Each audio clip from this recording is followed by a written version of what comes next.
C'est son commerce ici à Sylvain? Il rentre tous les soirs à BCC. Ici, il y a de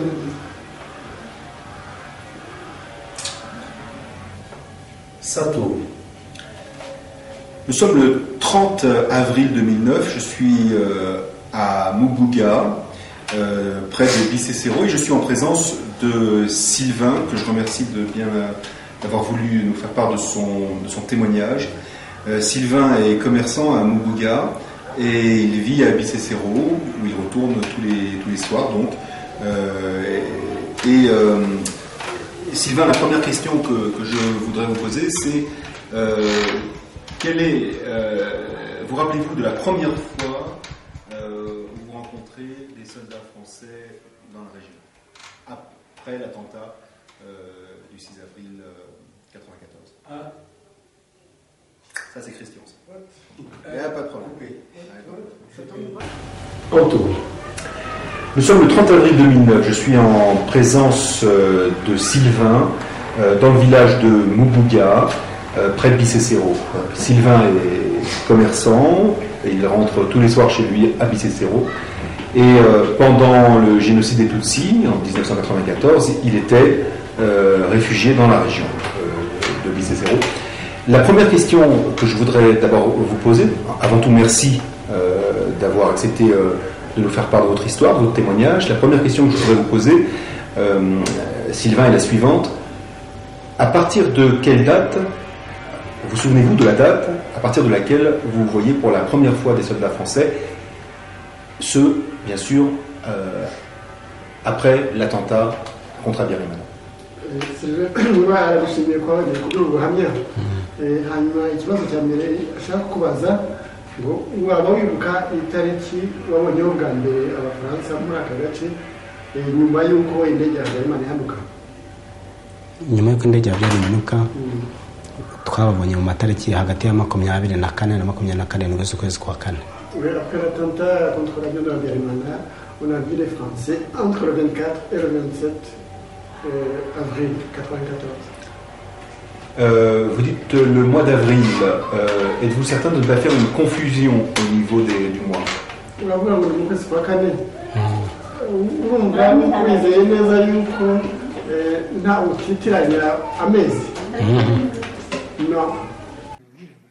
Ntabwo ko hari interahamwe zivuye hirya no hino mu buryo butandukanye, ariko noneho n'abazungu nababwiye ko hari abazungu baje muri icyo gihe, ariko sinababwiye ngo kuri uwo munsi w'igitero si munsi kwa, ariko abazungu nabo barabanje baragana. Hari ibitero bagiye baraje nyine, bavuga ko abazungu nababonye ntumbwira ngo uwo munsi w'igitero si munsi.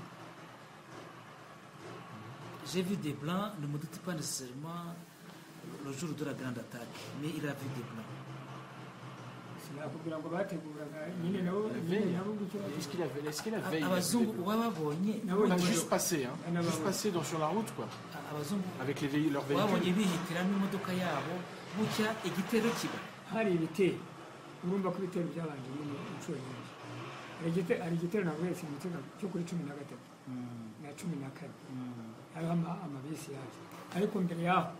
N'ubundi bitero byari bimwe ubwo nababwiye ko nabonyemo n'abazungu n'ababonye ese bageze ngo nuko ngo babonetse uwo munsi gusa, n'ubundi nabo baraje ko ntaza bari baraje nyine muri icyo gihe, muri iyo minsi baraje. Dans ces jours-là byegereje bijya n'ubundi bisatira ibitero si munsi. Vous les voyez à quel endroit? Ku musozi bita Kashyamba. Sur la colline appelée Kashamba. Cette colline se trouve dans la région de Bicécéro? La colline c'est Bicécéro. Vous êtes surtout dans la région de Bicécéro.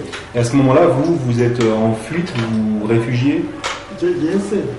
Mwarahunze cyangwa mwakora iki? Twe twarahunze twahanganaga n'abaturage. Oui, on était en fuite et on affrontait les paysans tout. Je reviens sur la question de savoir si c'est bien le mois d'avril. Qu'est-ce qui vous permet de dire avec certitude que vous ne faites pas de confusion entre le mois d'avril et le mois de mai, ou entre le mois d'avril et le mois de juin, par exemple? wemeza rwose udashidikanya ko ari ukwezi kwa kane ni kuva kwa gatanu cyangwa kwa gatandatu nuko imbere y'ukwa gatanu mw'ayo matariki nyuma haje imodoka za Ruzindana n'iya Burugumesitiri Sikubwabo na Ndimbati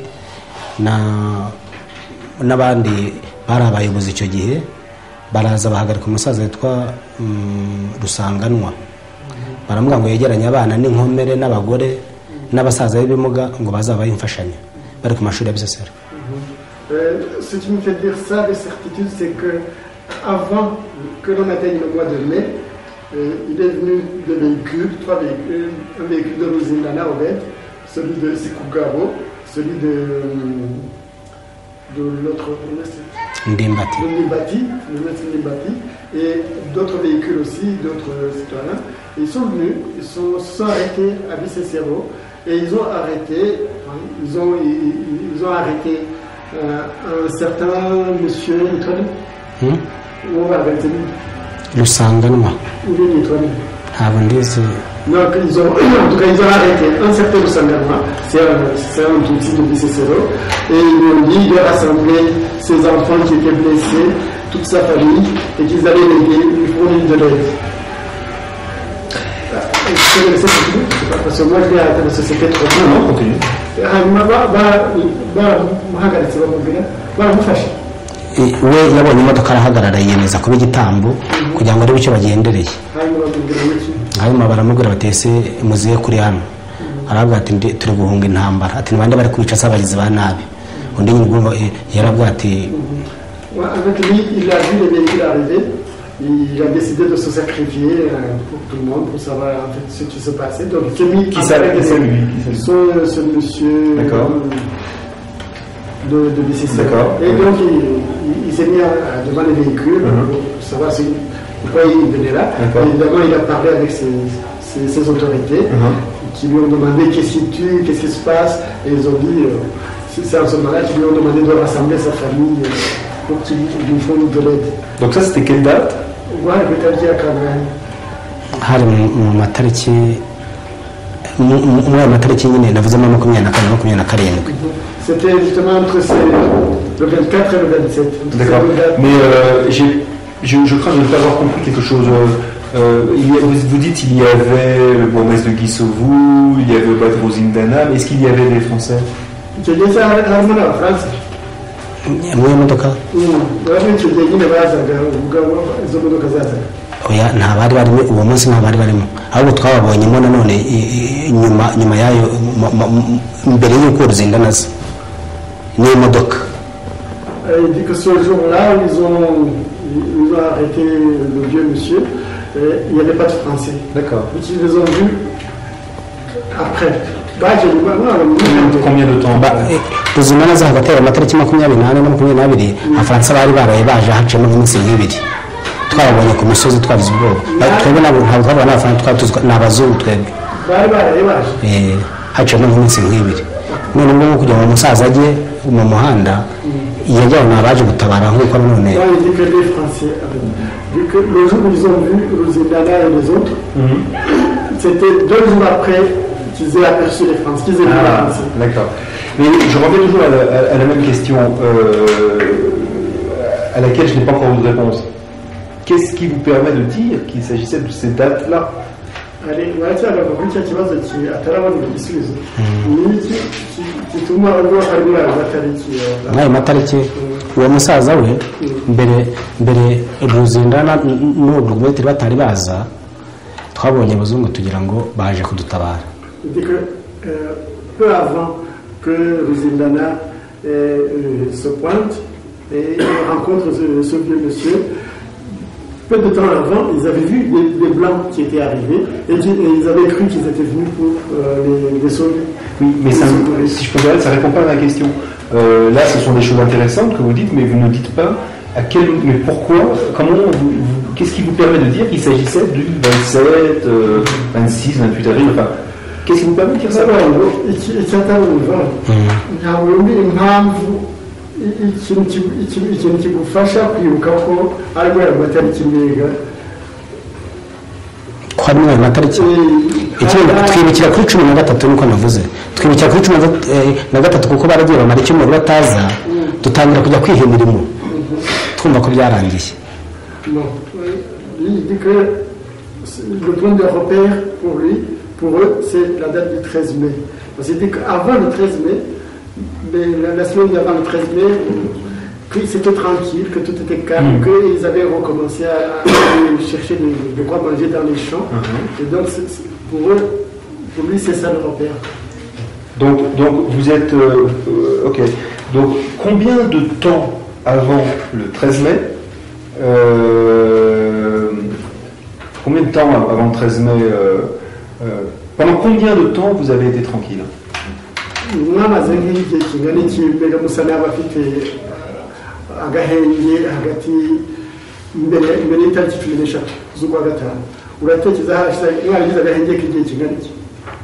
ni iminsi 8 8 jours. Donc si on fait 13 moins 8, ça fait 5. Donc c'est le 5 mai. Donc ça veut dire que logiquement... non, je reprends ma question. À partir du moment où vous avez vu les Français, combien de temps après avoir vu les Français, la situation redevient calme? Non,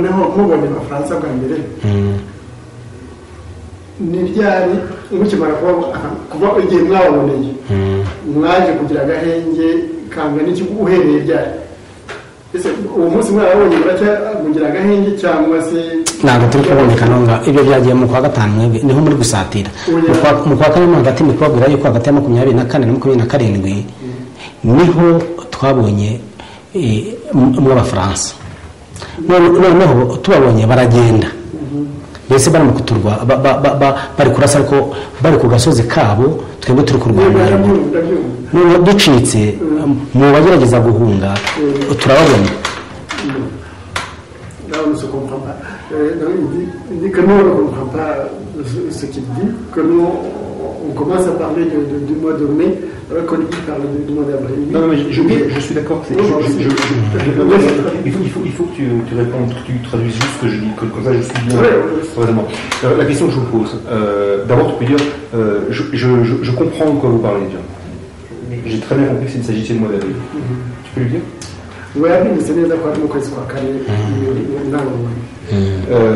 Je vous pose des questions précises pour consolider votre témoignage ou pour confirmer.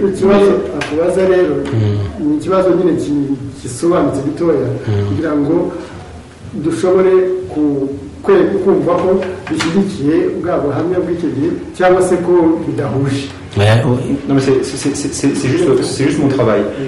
C'est mon travail. C'est mon travail. Alors, donc si possible, qu'ils répondent juste à des questions précises et moi je sais où je vais.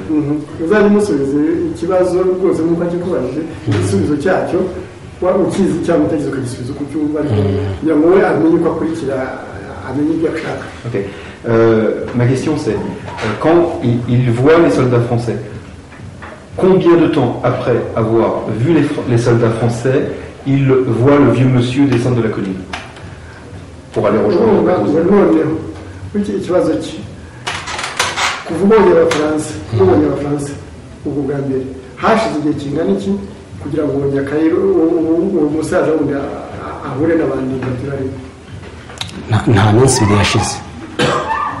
Il ne s'est pas passé plus de 2 jours. Très bien. Combien de temps après que le vieux monsieur soit descendu rejoindre Robert Rosindana et les autres, la situation, pendant combien de temps la situation est encore tendue, et au bout de combien de temps elle redevient calme?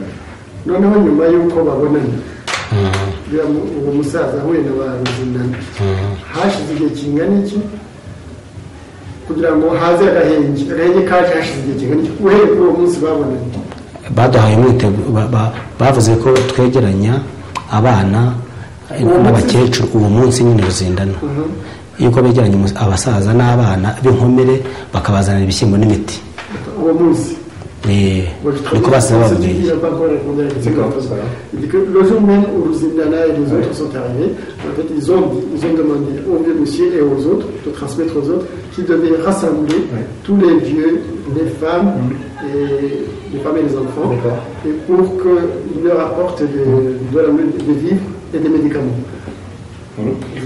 Ma question c'est, à compter de cette date, est-ce qu'à compter de cette date, les choses deviennent calmes? À savoir, est-ce qu'il n'y a plus trop de feu ni rien?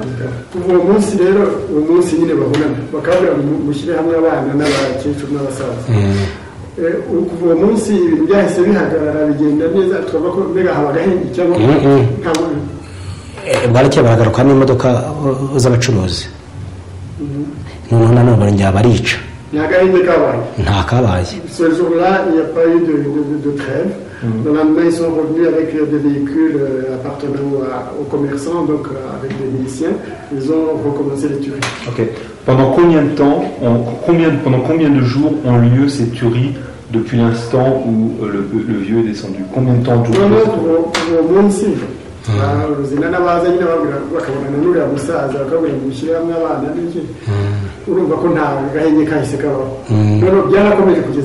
byarakomeje biza nko matariki nka 3 cyangwa 2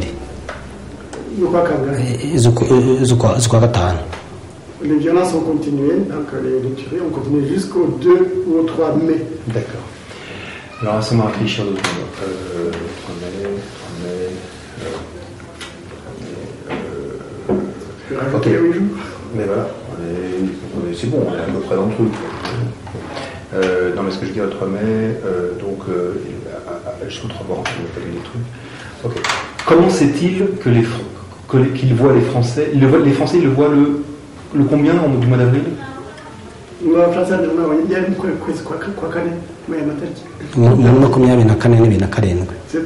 24 et le 27. Ok, entre le 24 et le 27. Ok. Juste une dernière chose.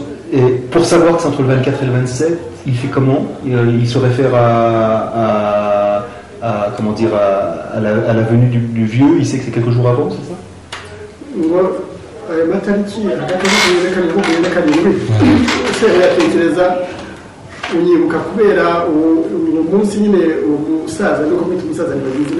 nyibukira kuri Rusanganwa uwo wagiye kubatega bakamuga ko bagiranye inkomere bakanamaza n'abaye babaza akabahisha ko abazi kandi yasanzwe n'umuntu ko baduhiga we yarabahishe. Je me réfère à ce jour où le vieux Rusanganwa a rencontré, a vu, a parlé avec Zindana, parce que là, ils lui ont dit de rassembler les blessés et de rassembler les enfants. Mais lui, ils lui ont posé la question de savoir qui était en train de les tuer. Et lui, il leur a caché que c'était les miliciens parce qu'il savait, il reconnaissait les responsables. Donc, c'est ça qui le... Oui, mais bon. Est-ce que vous savez, vous vous rappelez de la date à laquelle le vieux monsieur est descendu de la colline? Est-ce que vous la connaissez cette date?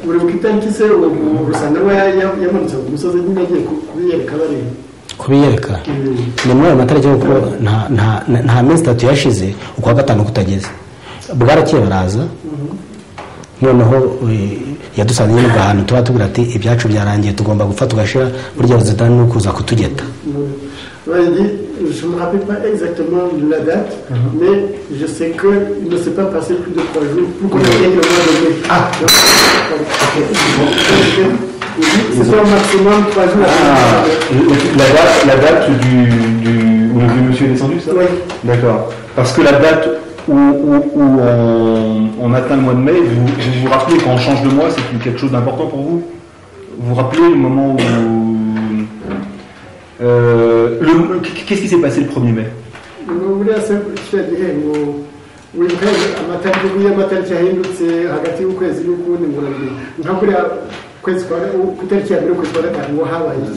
ku itariki ya 2 z'ukwezi kwa gatanu baduhaye agahenge ko guhagarara. Nicyo kintu baduhaye. On nous a pas attaqué. Le 1er mai, on ne nous a pas attaqué. Et il y a eu, vous vous rappelez donc du premier, Je comprends ce que j'essaie de faire. Il faut que je comprenne quelle est sa référence absolue qui lui permet ensuite de se référer à ça. Et là, j'en ai toujours pas de référence absolue. Ça me gêne. Ma question, c'est est-ce que vous vous souvenez quand on est passé du 30 avril au 1er mai? Est-ce que pour vous, est-ce que vous vous souvenez de ce moment-là au niveau de la date? kuva kuri 31 na 30 z'ukwa kane ujya ku itariki yawe hari ikintu wibuka amatariki urumva yibuka neza ayo matariki kuyibuka impamvu navuga ko ari hagati ya 24 na 27 twirukanye igihe gitoya turi mu kujya hakurya za Rwanze Karongi aho batwirukansa nubwo tugarutse ntawongeye gusubira mu minsi 3 twongeye gusubira mu matariki ya 13 z'ukwezi kwa gatanu nicyo kiduha ya matariki yo kumenya. Je lui pose la question du 1er mai, ça ne marche pas. Mais il me dit, je me rappelle ces dates du 24 au 27, parce que c'est à partir de ces dates qu'ils nous ont pourchassés. Nous, on est allé en direction de Karongi.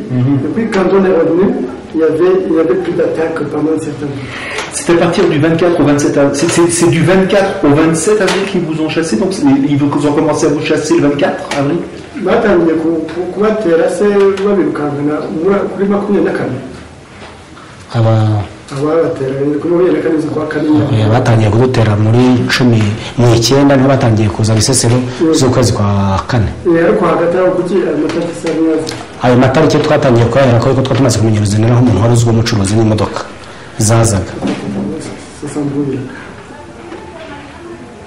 Moi je lui pose la question de savoir si c'était à partir c'est le 24 qu'ils nous ont attaqué. Ils nous disent non et on a commencé à nous attaquer le 6 ou le 9 avril, mais là bon, c'est normal. Est-ce qu'il y a eu une attaque particulièrement plus importante que les autres entre le 24 et le 27 avril? Est-ce qu'il y a une attaque?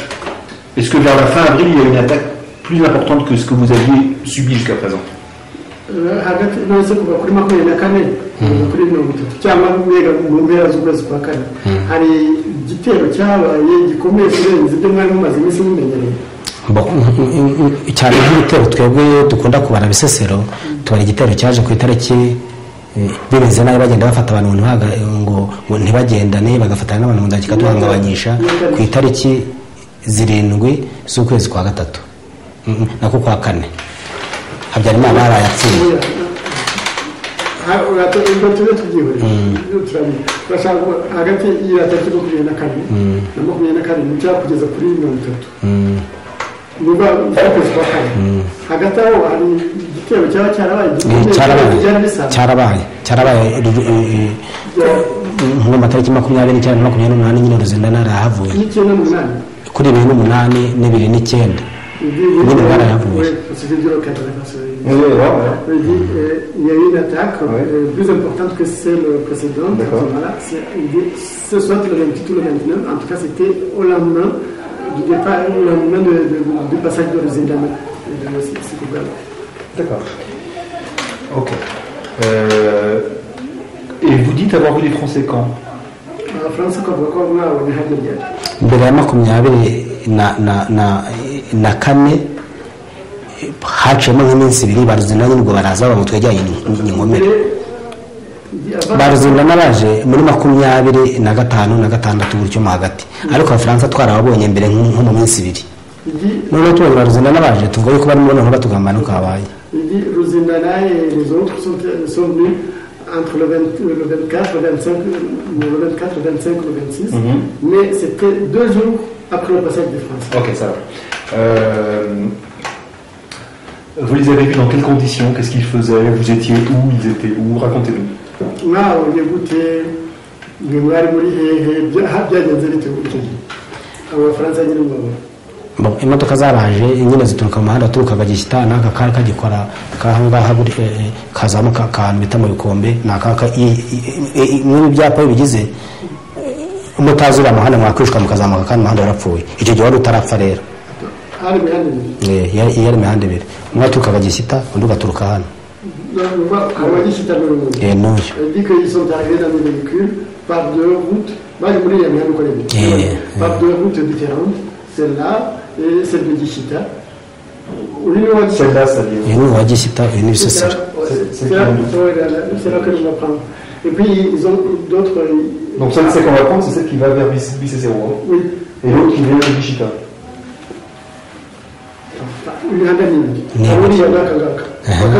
ntabwo ari akangaka ari ku ishusho rya mariya. En fait, c'est l'autre petite route là qu'on a dit qui était coupée. Il dit à l'époque, elle était praticable. Et donc, ils sont arrivés par les deux routes. Les deux aboutissent à Bicécéro. ihora bisesero. D'accord. Et donc, vous étiez où quand vous les avez aperçus?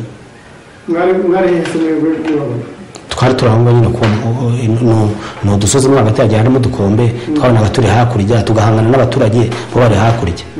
Il y a plusieurs petites collines dans la région de Bicécéro. Nous, on se trouvait sur des collines en face et on était attaqués par les...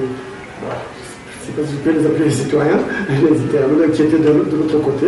Ben, ils se regardaient, là, ils s'attaquaient, ils résistaient. Et donc là, vous voyez combien de véhicules contenant des soldats français? Non, il n'y a pas de twe ntabwo twaba tuzi ko ari abafaransa gusa twabonaga ari abazungu kandi nta n'imodoka twabonaga zabo twabonaga iz'abayobozi ba minisitiri. Nous, on ne savait même pas si c'était des Français, on savait tout simplement que c'était des Blancs, on voyait des Blancs. D'accord. Mais leurs véhicules, on ne les a pas vus, on voyait ceux des bourgmestres. Mais je comprends pas, vous voyez des soldats des Blancs dans des véhicules ou en dehors de véhicules? babaga bari ku musozi ariko bitakomye n'abicanyi babaga bari ku musozi bazamukanye n'izo modoka z'abayobozi zuzuye abasirikare. noneho abasirikare bakaza bakatugereka n'abaturage twagerageza guhangana tukagira abasirikare b'abanyarwanda b'abazungu. Il dit qu'ils venaient avec les véhicules des autorités, avec les militaires rwandais, et que quand les militaires rwandais les attaquaient, ils se mettaient à fuir. Ok, mais la question que je vous posais, c'était de nous décrire les conditions dans lesquelles vous avez vu les Bazungu. Racontez-moi la scène le jour où vous voyez les Bazungu pour la première fois. Vous êtes où? Ils sont où? Racontez-moi la situation.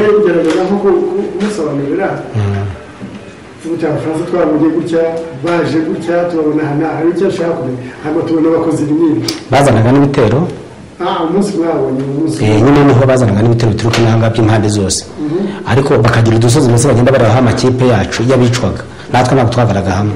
Ils arrivaient avec des groupes de tueurs, des types de tueurs qui arrivaient. Les Français, arrivaient avec des sur la route.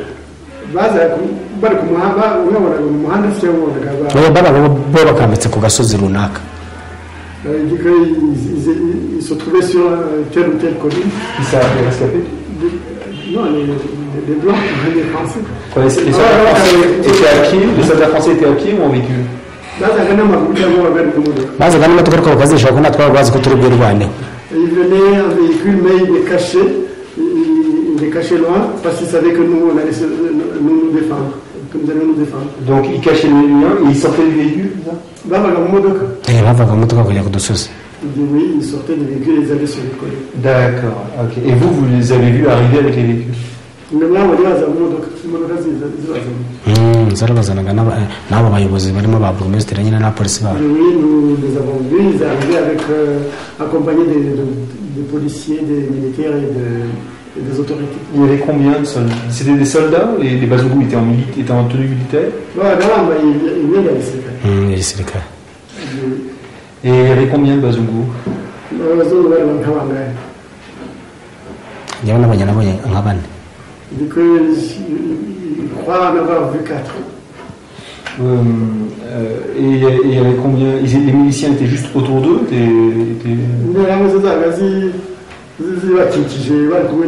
interahamwe bazoherezaga imbere bo basiganaga n'abasirikare b'u Rwanda ahubwo bo basiganaga n'abasirikare bo tukirukanwa n'abandi bambaraga ibitenge. Les miliciens qui passaient devant et les soldats français blancs restaient avec les soldats rwandais. Mais les soldats français faisaient quoi? La part des soldats blancs faisaient quoi? On va dire les blancs parce que là on n'a pas de confirmation. Les blancs faisaient quoi? babaga bari kumwe n'abasirikare iyo barasaga ntabwo ari ko ntabwo bakumye n'abarabaje cyangwa se n'abasirikare barashikira. Ils étaient en compagnie des soldats rwandais et quand ils tiraient, tu ne savais pas si c'était eux ou si c'était les soldats rwandais qui tiraient, mais ils étaient ensemble. Mais vous avez vu des tirs de l'endroit où étaient à la fois les blancs et les soldats rwandais?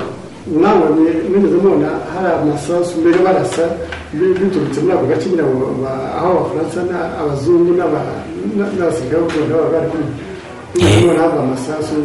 Menshi cyane bigeze no kubakwira mu ishyamba ku buryo imitsi yaratuzibyaga badukubakuraga mu ishyamba tukajya mu ishyamba hagati bakarasa bo ntibarigenjiremo ku buryo n'ibintu bibyuka byaradukubitaga tukajya mu mazi. Ils nous encerclaient dans les bois, et de telle manière qu'on ne pouvait même pas en sortir. Qui vous encerclait, les militaires ou les militaires? N'abasirikare. Et parmi ces militaires qui nous encerclaient, il y avait les 4 bazungu.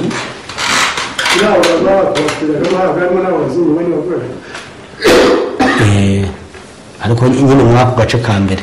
Oui, mais dans cette première attaque. Oui, dans cette première attaque? Oui. D'accord. Est-ce que vous avez vu un des blancs tirer?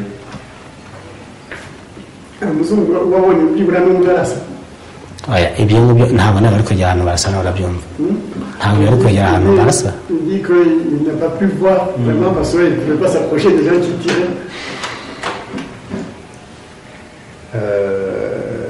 Et les miliciens étaient devant les militaires et ils vous attaquaient, c'est ça?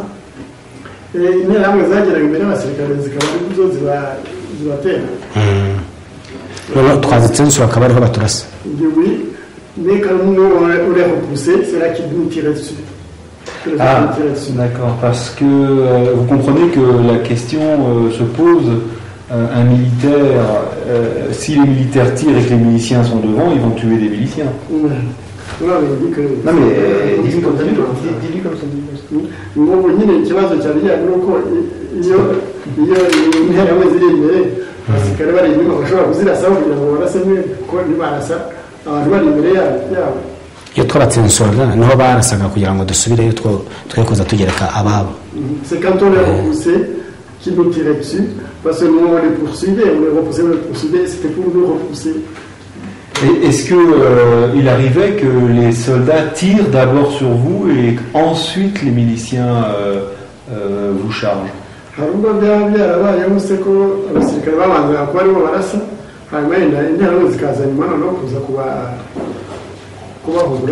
N'ubundi bazamukaga barasa kugira ngo bari mu gihugu bavumbuke bababone batari banatubona baravumburaga. D'habitude déjà ils venaient, ils tiraient dessus, ils montaient la colline en tirant pour que nous on sorte des fourrés, pour qu'on se manifeste et tout. C'est là où les Interarmées et les autres citoyens nous voyaient. Donc c'était ça que faisaient les soldats blancs et les soldats rwandais, c'était comme ça qu'ils procédaient lors de l'attaque?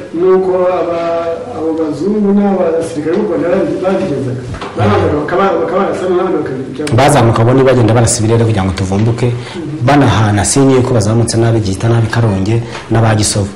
Ils montaient en tirant comme ça, même quand ils ne voyaient pas les gens, c'était surtout pour nous débusquer. Et puis c'était un signe aussi avec tout ce qui arrivait de Karonge et de Gisovu. Est-ce qu'ils tiraient sur... C'était des fusils à un coup ou c'était des mitraillettes?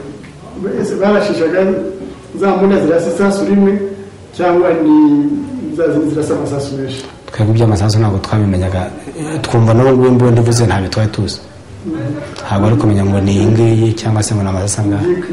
Nous on ne savait pas ce que c'était que des fusils, on ne pouvait pas distinguer tel ou tel parce qu'on n'était pas... Est-ce que ça faisait pan, pan, pan ou est-ce que ça faisait ta ta ta ta ta ta ta? C'est ça. Il t'a répondu. Dis-moi quoi, je vous rassure. Bon, les armes... Attends, je vous propose. Ça faisait pan, pan, pan. C'est ça, ok. Ok. Donc c'est bon. Cyarasaba ku buryo utamenyaga naho kiri guturuka ukajya mu byakwira impande zose. Ça tirait de partout, tu ne savais même pas d'où ça provenait. ça couvrait tout. Oui, est-ce que c'était un bruit de mitraillette? Est-ce que c'était un bruit de mitraillette? Je voudrais vraiment savoir ça. Mitraillette, urayizi? Oya. Cyangwa mitraillette?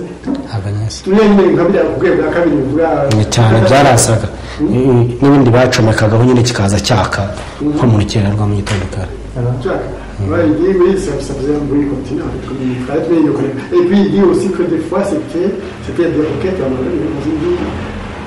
c'est un truc que quand on était sur un fusée qui survolait avec de la lumière.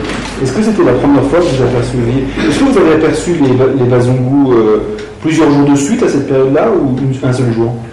Nabonye abazungu se iminsi myinshi cyangwa mwabonye umunsi umwe gusa muri icyo gihe cyo kwezi kwa kane? Barasagenda babonye nyine muri icyo gihe mbere yo ko baruzenda n'abaza. Ubundi nyuma twongeye kubabona nyine bavuga yuko ngo baje guhumuriza mu matariki ashyira kwa gatandatu baragenda bamara iminsi 3. On les a vus une seule fois, juste avant que Rosindana et Stupagone viennent. Mais ensuite on les a vus vers le mois de mai, non, vers le mois de juin, quand ils venaient pour dire que vous nous annoncez qu'il y avait une trêve, qu'il y avait la paix. Mais je vais arrêter parce que... Je voudrais revenir sur ça. Est-ce que avant cette... vous dites que l'attaque a duré...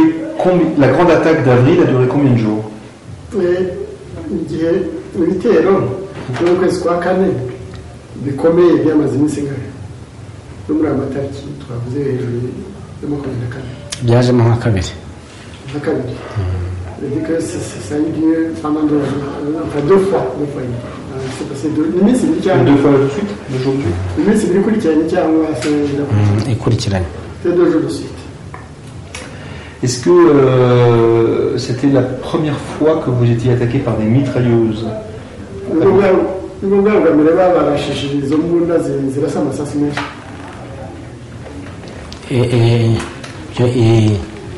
Nibo bwari bwa mbere no mu matariki yasingira ku kwa gatanu none byeje kuri 13 no byabaga bose.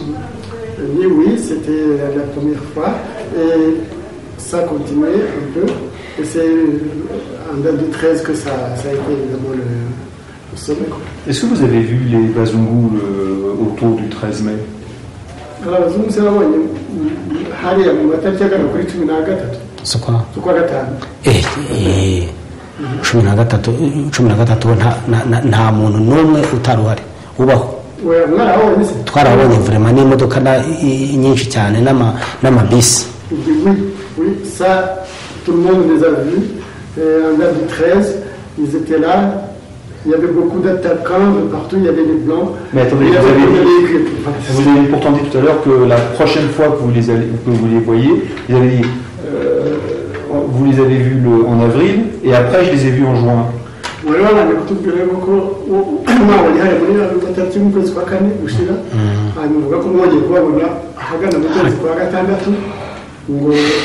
Kuri 15 z'ukwa gatatu 15 z'ukwa gatanu no haje sinagasani noneho bari barwaye icyumweru kimwe cyo kuruhuka tuzi ngo intambwe yarashize 13 z'ukwezi kwa gatanu niho haje isi yose n'amabisi twari tumaze icyumweru. Ubundi igihe ubwanyu nababonye 4.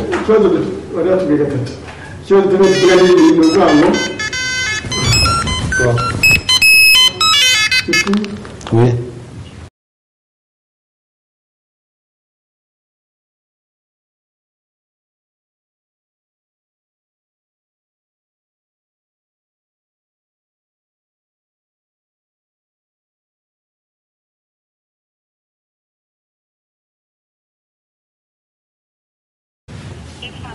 Voilà. Qu'est-ce qu'il dit? Il dit que il parle de la traite beaucoup de monde et là aussi. Moi j'essaie de demander. Pourquoi il a dit ça tout à l'heure? Oui. Faut juste comprendre ça. Oui, ça chacun baratubwira ko mu kanya muri izi nyubako twabonye icyo gihe baje gutya bazana n'abaza hanyuma hashize iminsi no utitwongeye kubabona babonye babonye ukwezi kwa gatandatu baje kuvuga ko baje kuduhura kuri 13 z'ukwezi kwa gatanu niho nabo bongeye kugaruka n'amabisi n'imodoka nyinshi cyane atamenye umubare bongera none kugaruka biri gushyira ukwezi kwa gatandatu baje kuduhumuriza bavuga ko ntihashira iminsi 3 bari bubasha noneho baza baje kuturinda mu kwezi kwa gatandatu bihashira cyangwa mu kwezi kwa gatandatu bon là je vois pas clair voilà il dit le 13 mai d'accord ils sont venus avec plein de véhicules avec plein de bus des bazookas qui étaient avec d'autres attaquants. Est-ce que cette fois-ci vous avez reconnu des soldats français ou pour vous savez toujours pas? Je ne sais. Il y a quelqu'un qui m'a dit tout. En France, on a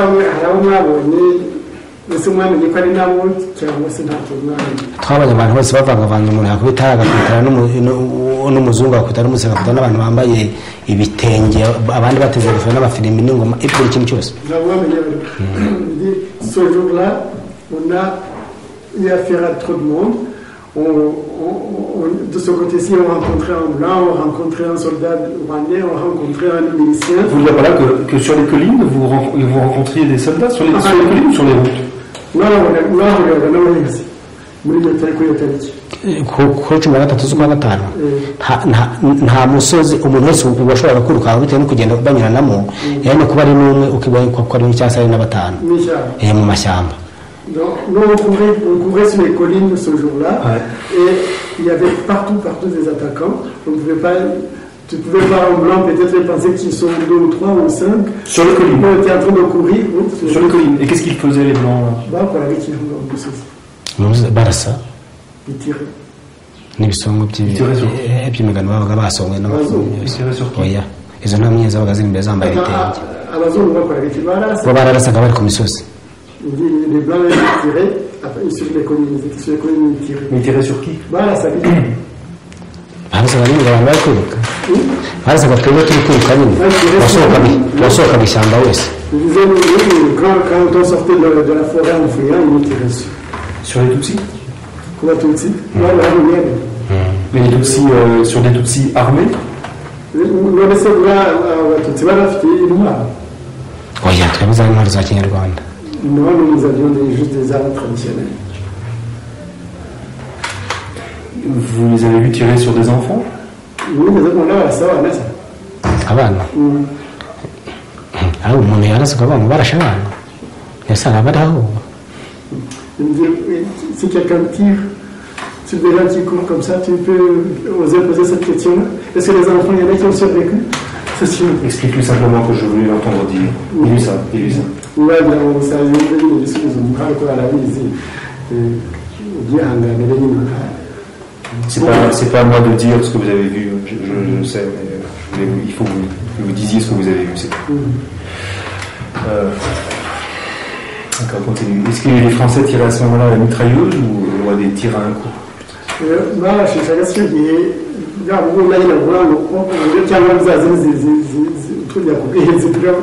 twaraga twinjiye mu ishyamba mo hagati ubwo no kugira ngo tuvumbure barashishaga ibyo bibunda kugira ngo tuvemo n'ubwoba bwinshi ku buryo n'igihe bandagikubitagamo bamwe nk'ababyeyi n'abakobwa n'abana bakiri batoya bakikubita hasi bakavumbura binini ku buryo barasaga n'igiti kikagwa. Quand ils étaient dans les bois, ils ont tiré avec des roquettes. Les Français, c'est ce qu'ils disent. Et donc ils ont tiré avec ça, parce qu'ils voulaient nous effrayer pour que nous sortions des bois. Et même il arrivait que quand ces roquettes tombaient sur, moi j'appelle ça roquette, tombaient sur des arbres, les arbres souvent tombaient, s'écroulaient, parce que c'était tellement puissant que les arbres tombaient. Et nous on courait, et évidemment les femmes tombaient. Mais on va voir ça. N'abapolisi n'abasirikari. Enfin, je vous demande si c'était ces blancs qui étaient venus, mais avec les militaires rwandais et les policiers aussi. Les soldats blancs que vous avez aperçus étaient donc ici, c'est cela? Bamwe bari bahangaha abandi bari kuri umusozi wo kwa Sakufe abandi bari kuri kara gasozi hano kwivuka bagendaga bahana imyanya kuko babaga bazi uburyo bagenda batugota. Certains se trouvaient ici les autres se trouvaient là-bas sur la colline de Sakoufi, les autres se trouvaient... Où ça? Et les autres se trouvaient à Mouira. En fait, ils nous avaient encerclés et ils savaient dans quel coin nous attendre pour ne pas leur échapper. Ça, c'est pour le mois de juin. Revenir au 13 mai, la grande attaque où ils étaient encore très nombreux. ku gitero simusiga cyo kuri 13 aho baje ari benshi haza amabisi menshi cyane kandi bari bamaze icyumweru bitoza tuzi yuko intambara yashize. Ils sont venus tellement nombreux alors que nous de notre côté nous pensions que la guerre était finie. Ils sont venus avec beaucoup d'exercices. Parce que nous étions même retournés dans nos champs pour cultiver, croyant que la guerre était terminée. D'accord. Et donc ce grand massacre du 13 mai, où vous étiez encore nombreux, c'est là où il a vu des blancs aussi? Muri iki gihe cy'igitero simusiga cya 13 niho mwari mukiri benshi kandi mwabonye ko harimo n'abazungu benshi cyane n'imodoka nyinshi cyane aho wagira gose wasanga imbunda ugeze twasanga mbese nk'umuntu umwe icyo gihe imirambo yari iri hasi yarutaga amabuye n'ibyatsi. Oui, beaucoup de blancs à ce moment-là et beaucoup de véhicules aussi. Quand on regardait sur le sol, on trouvait plus de cadavres que de tiges d'herbe sur terre. Il y avait tellement de cette image. Et qu'est-ce qu'ils faisaient les blancs le 13 mai? Abazungu icyo gihe tariki 13 bakoraga iki?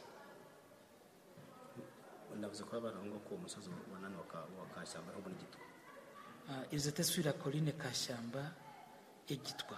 Les blancs étaient sur la colline Kashamba et Gitwa. Ok. Et qu'est-ce qu'ils faisaient sur cette colline? Et qu'est-ce que les blancs faisaient sur cette colline? Abazungu bakorana iki kuri uwo musozi? Bararasaga. Les blancs tiraient. Bararasaga abaturage bakaza imbere badogunukaho ko ntabwo yiruka ngo babaga bahagaze hamwe ku musozi muremure.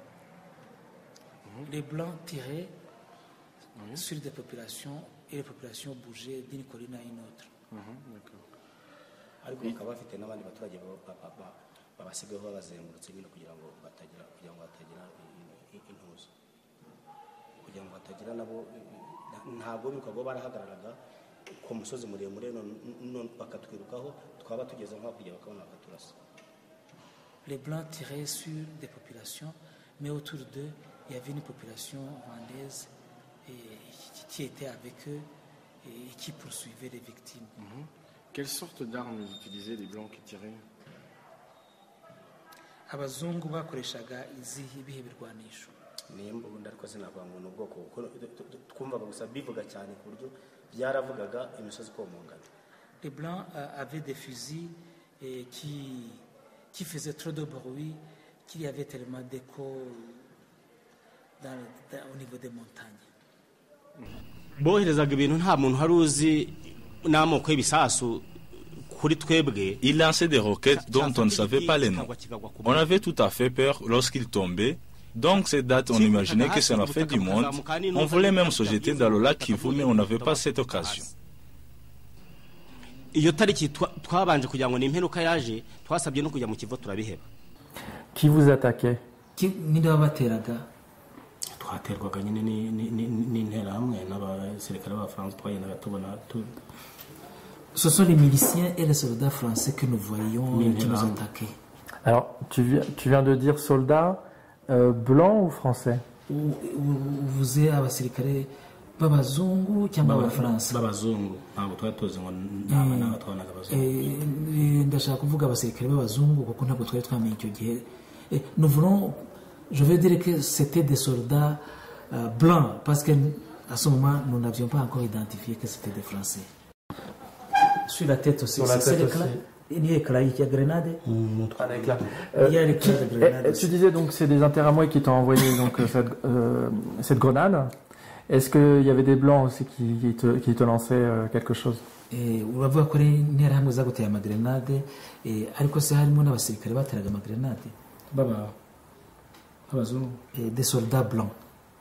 Des soldats t'ont lancé. Tu les as vus ou pas? Non, ce ne sont pas des soldats blancs. C'est pas les blancs qui t'ont fait ça. Ok. Par contre, as-tu vu des blancs le 13 mai 94 qui tiraient sur vous? ariko wabonye abazungu babarasagaho muri baravumburaga interahamwe zigatwirukwa n'abasirikare b'abanyarwanda babaga bari ku misozi miremire. Les soldats blancs étaient placés sur de hautes collines et puis ils lançaient des obus sur des buissons pour que ceux qui se cachaient puissent sortir de leur cachette et là les interahamwe alors pouvaient nous tuer facilement. Est-ce que les blancs bougeaient? Si oui, comment? Vers où? abazungu wabonaga bideplaça bajarajara bava mu mwanya bajya hariya wabonaga berekerayo babaga bageze imodoka mu mataba ya Rusesero kwa Sakofi. Imbunda. Babaga bestaye imbunda. Les blancs avaient installé leur artillerie sur des véhicules au sommet des hautes collines. Pourquoi avoir mis tant de temps à parler de la présence des blancs le 13 mai à Bisesero? Kuki mwafashe umwanya munini kugira ngo mutange ubuhamya ku bwicanyi bwa Bisesero aho abazungu bagizemo uruhare? Kuki nabizemo umwanya? Mwamaze umwanya muta hamaze igihe kinini mudatanga ubwo buhamya. Twari kubwira ndetse uwo twari kuvuga ko ubuyobozi nabo ko bari babizi no kuturusha. Les personnes à qui nous pouvions faire rapport de cette tuerie, de cette participation, c'est l'autorité rwandaise. Et nos dirigeants, nos autorités sont mieux informés que nous. Ils le savaient. Nos dirigeants le savent.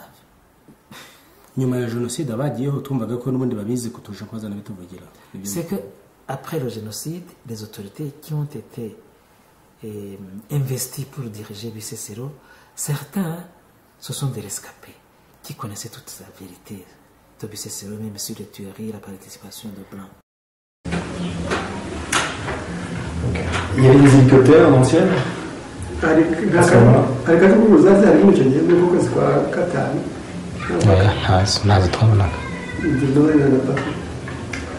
Vous vous rappelez, vous avez une estimation à peu près du nombre de soldats français que vous avez pu voir?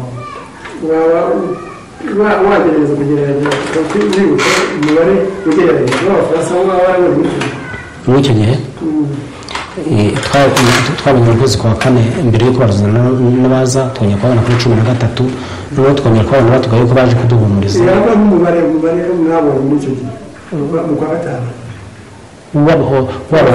w'abazungu oya nabambeshye icyo nabanza ikinyoma.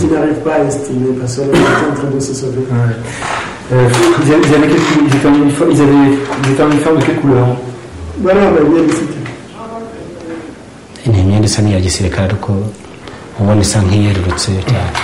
Iyo wabonaga isa nk'iyerurutse cyane ijyanye c'était des uniformes militaires mais qui semblent un peu des couleurs de la verte, qui ne sont pas trop très foncées.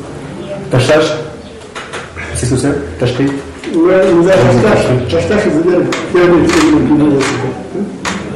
ibintu by'ibigero byakwenuka y'amabara meza akwenuka nka gutya. Vous avez quelque chose sur la tête? Ku mutwe se bagaragaye. Ku mutwe bambaranye ingofero z'ibyatsi gute? z'icyatsi kibisi. Ils portaient des bérets verts. Vous avez les manches longues ou les manches courtes? Les manches longues ou les manches courtes?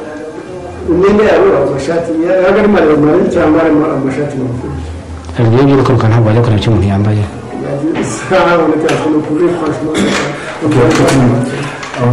On continue. Est-ce que sur le visage ils avaient mis des choses? Ntabwo byari kabisa. Ils se mettaient leur visage? Twabonaga gusa ari abazungu. Oui, mais on voyait la peau blanche, c'est tout. D'accord. Est-ce qu'ils avaient pris porter des grosses lunettes, des lunettes, des choses comme ça?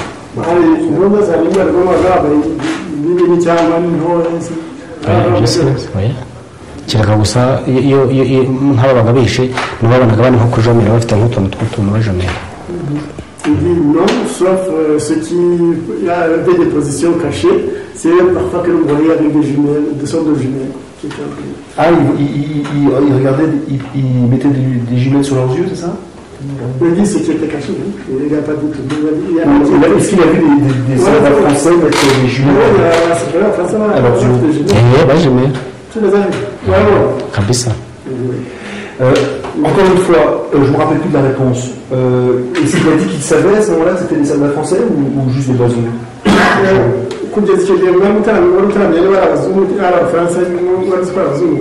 tuba tuzi ko ari abazungu kabisa. Abafaransa ntabwo tuba tuzibona. Non, on savait que c'était seulement des blancs, on ne savait pas exactement c'était. D'accord. Est-ce que les soldats blancs étaient loin ou près de vous quand ils tiraient?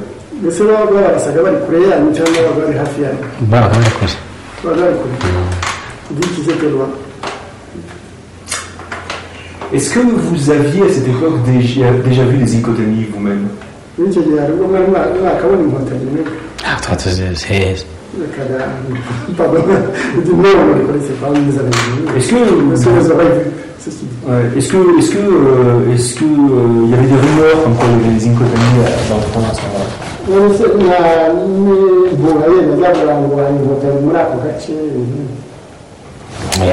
bo nyine batwicaga natwe batwitaga inyenzi n'inkotanyi nta kindi twe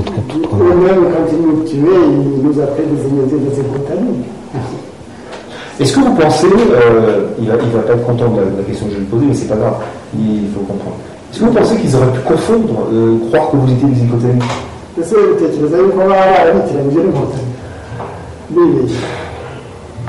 ntabwo ari uko bijyana nk'umugambi gusa barafite gutsemba inyogototsi. Non, ils ne pouvaient pas se tromper et nous confondre, c'était seulement parce que c'était leur plan d'extermination. Pourquoi ils ne pouvaient pas vous confondre? Kuki batashobora kubitira? Kuki batashobora kubitiranya n'inkotanyi? Nuko twicwaga n'abo duturanye tuziranye twagiye tunavukana.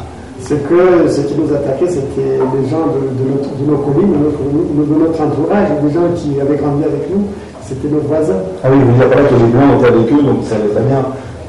C'est ça le régime que vous avez? Oui, ça c'est du de ça. Ça va être du de ça, bien sûr. Ok. C'est toi qui peux me poser la question. Oui, je vais quand même poser.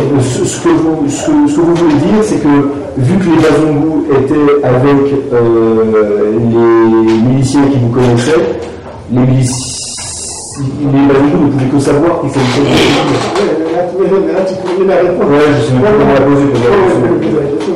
Non, mais c'est noneho abazungu bari kubwirwa n'iki ko mutari inkotanyi ko kuki batari kubitiranya ko bari babazi bo bari ariko babibwirwaga nyine n'abayobozi b'abanyarwanda baduhigaga nibo n'ubundi babajyaga imbere. La question de l'idée. Nous on te posait la question sur les blancs qui vous attaquaient. Et eux, même s'ils ne pouvaient pas vous confondre avec les incontanies, puisque vous ne connaissez pas, ils étaient avec nos voisins, avec nos autorités qui nous pourchassaient. Donc ils pouvaient leur dire. Bah non, c'est pas logique. Les miliciens, ils auraient pu tenter de bluffer les soldats français en leur disant que c'était des jumelles. Tu vois mais si vous avez des jumelles, vous étiez habillés comment? twambaraga imyenda isanzwe nk'iyi nambaye nyine ni uko gusa byageragaho ikaducupira bitewe n'uko nta sabune nta koga Il n'y a pas des habits comme je les porte maintenant.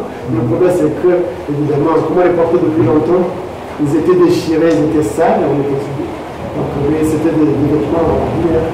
Est-ce que pour votre défense, vous aviez réussi à vous organiser et à trouver des uniformes? Non,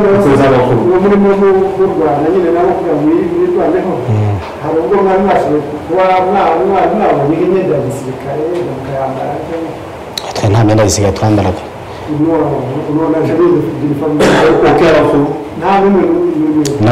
n'abapolisi bari abatutsi icyo gihe barajugunya kugira ngo kumenyekana. Même les policiers, communauté était de Tutsi, eux-mêmes ils avaient jeté leurs uniformes pour ne pas être reconnus, pour ne pas être tués par leurs collègues.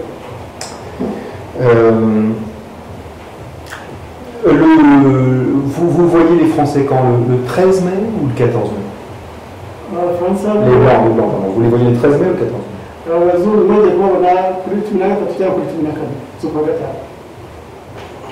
ibica cyane kuri 13 z'ukwa gatanu no kuri 14 bukeye. Icyo gihe twageraga ni Karemera n'agatuganya tukagaruka abana bakabajugunya mu mazi mu biraro. C'est surtout le 13 mai pour les enfants. Le 14 aussi, on a quelques années, un peu marrant, on courait même jusqu'à Calomnie, on jetait nos enfants dans les rivières parce que on fouillait. Comment ça? Vous allez où? Vous allez dans le... Comment ça, vous faites les enfants? Oui, les enfants, interahamwe nyine nibo bafataga bakajya babatemereka no babajugunya mu mazi. Non, c'est les intérêts qui attrapaient les enfants, qui les coupaient. Et vous avez vu quelques blancs quand même le 14 mai? Alors, oui, on est...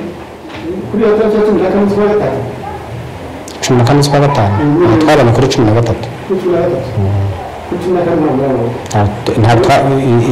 Twari gutera ibije twirukanka tujya mu za Karongi ntabwo twahagaze aho hafi badukomye n'imitongo turagaruka. Non, on les a vus seulement le 13 mai.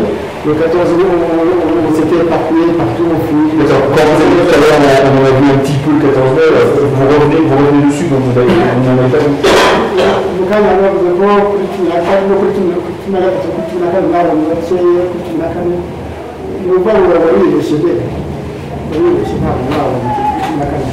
twazamutse ndumva tujya Karongi tubona imodoka n'abari bahari icyo gihe ku 14 ntabwo tubizi twari twaramutse abandi bagiye mu myobo. Le 14, on a commencé à fuir vers Caroline. On a vu des véhicules, mais on ne sait pas si les blancs étaient toujours là. Ok. Vous en avez vu des blancs le 12 mai? Oui, tu me l'as dit, ils n'ont pas rétabli. Ils ont aussi des blancs, umunsi ubanziriza uwo munsi navuze yuko hari twatumaze icyumweru turuhuka twaratangiye no gufata imirimo turi guhinga. Ubwo nijoro no twumvise ingoma bazikomanga n'amafirimbi ko bazajya bisesera. Non, il dit qu'il n'avait pas vu le 12 mai, parce qu'il se souvient qu'il y avait une semaine de calme, donc précédant le 13 mai, et que c'est dans la nuit du 12 mai qu'ils ont entendu des tambours et des annonces, des cris d'annonce disant que le lendemain, tout le monde devait se rassembler pour aller attaquer la BCC. À quel endroit les annonces Rubazo inahangaha mu Rubazo ino Karongi Gisovu Gisita nano zamuka kuri Paruwasi. À partir de quelle heure? Mu masaha 10 na saa 10 za mu gitondo nimugoroba na mu gitondo. Entre 4h, 5h du soir, l'après-midi, et puis le lendemain matin, ça a commencé. Est-ce que vous avez vu Jean-Baptiste Touaguilaguier autour à la mi-mai? Oui, Jean-Baptiste, il est venu hagati mu kwezi kwa gatanu. Mu kwezi kwa gatanu yazaga mu bitero bisanzwe iyo muri Abanyarubazi kuko yari amaze no gutwicira imiryango cyane turaturanye. Ko ntagiye yasibaga ko turaturanye yari atuzaho n'umwanya yaratwigishije kandi yigisha.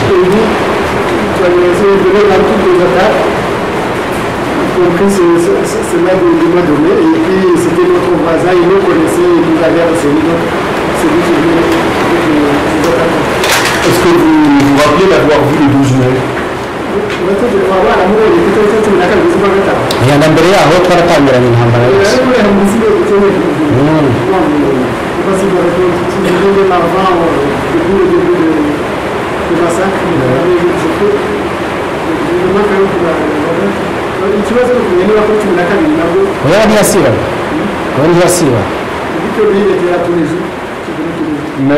Même le 13 et 14? Vous vous en rappelez bien, le 13 et 14? Gutya botwara abaturage bagurikira n'amaso ku maso banivugira bavuga ngo ntibatahe ngo nibashaka bakorerwe n'abapolisi barabagize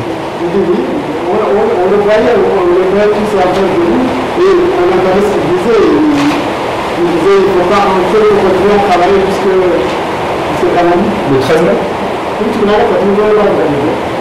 ngo ntibatahe ngo ntibatahe Oui, c'est le 13 mai qui disait il ne faut pas rentrer. Vous vous rappelez sur quelle colline vous l'avez vu le 13 mai? Voilà, oui, le Gasozi. we twarukankanaga tukagera ku gasozi ka Nyarusange umuyira gitwa ntaho tutahuriraga Oui, c'était sur plusieurs collines parce qu'on pouvait nous poursuivre. Sur Mouira, Nyarusange, Gitwa. Jean-Baptiste Ouaguirre-Yesu, il était avec qui à ce moment-là? Il était toujours avec les mêmes miliciens? bari bari kumwe n'abasirikare n'abapolisi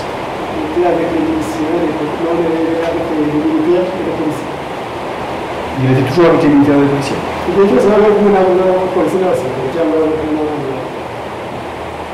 hari igihe cyane yakundaga kumanura nk'interahamwe bakundaga kumanuka Kirago yose bakaza kwikoranyiriza hano noneho bakari bugenda gihita n'imodoka ubwo rero bakuruka niwe wagendaga bereka imisozi yari azi nyine ya Bisesero kuko yari ayituyemo ayizi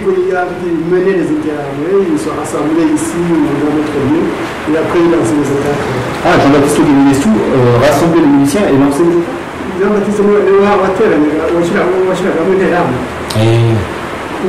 niwe wazegeranyaga nyine hano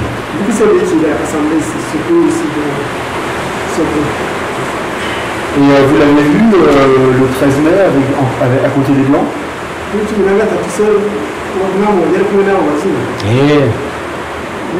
kuri 13 we nta gihe yasibaga na rimwe babaga bari kumwe Oui. Mais il était quoi? Vous dites qu'il était avec des militaires, quand il lançait les attaques, il n'était pas avec les Blancs. Vous voyez, je veux dire, vous voyez des scènes où il est à côté des Blancs, vous voyez ça? Racontez-nous ce que vous voyez.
Tu parles fort, Vénus, pour la traduction, parce que toi, tu t'es un peu loin pour qu'on t'entende bien.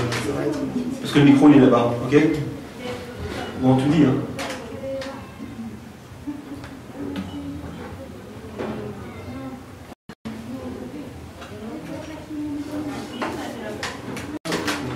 Bon, tout.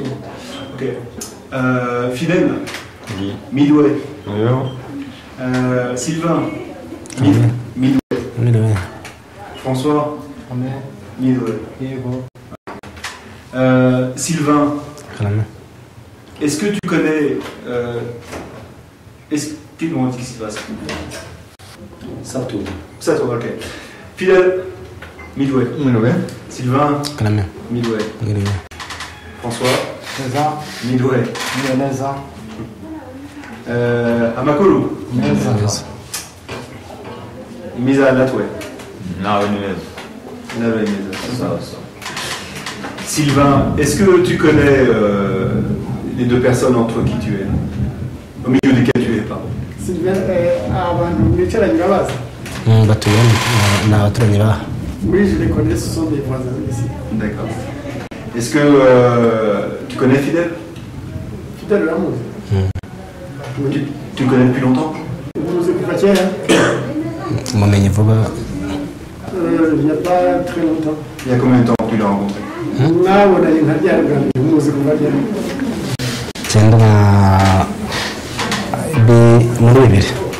Je le connais depuis l'an 2000. Est-ce qu'il t'a raconté, est-ce que vous avez parlé du génocide ensemble? Nigeze muganira ku bibazo bireba nabi génocide. Oui, oui. Tu sais que ce que faisait Fidèle pendant le génocide?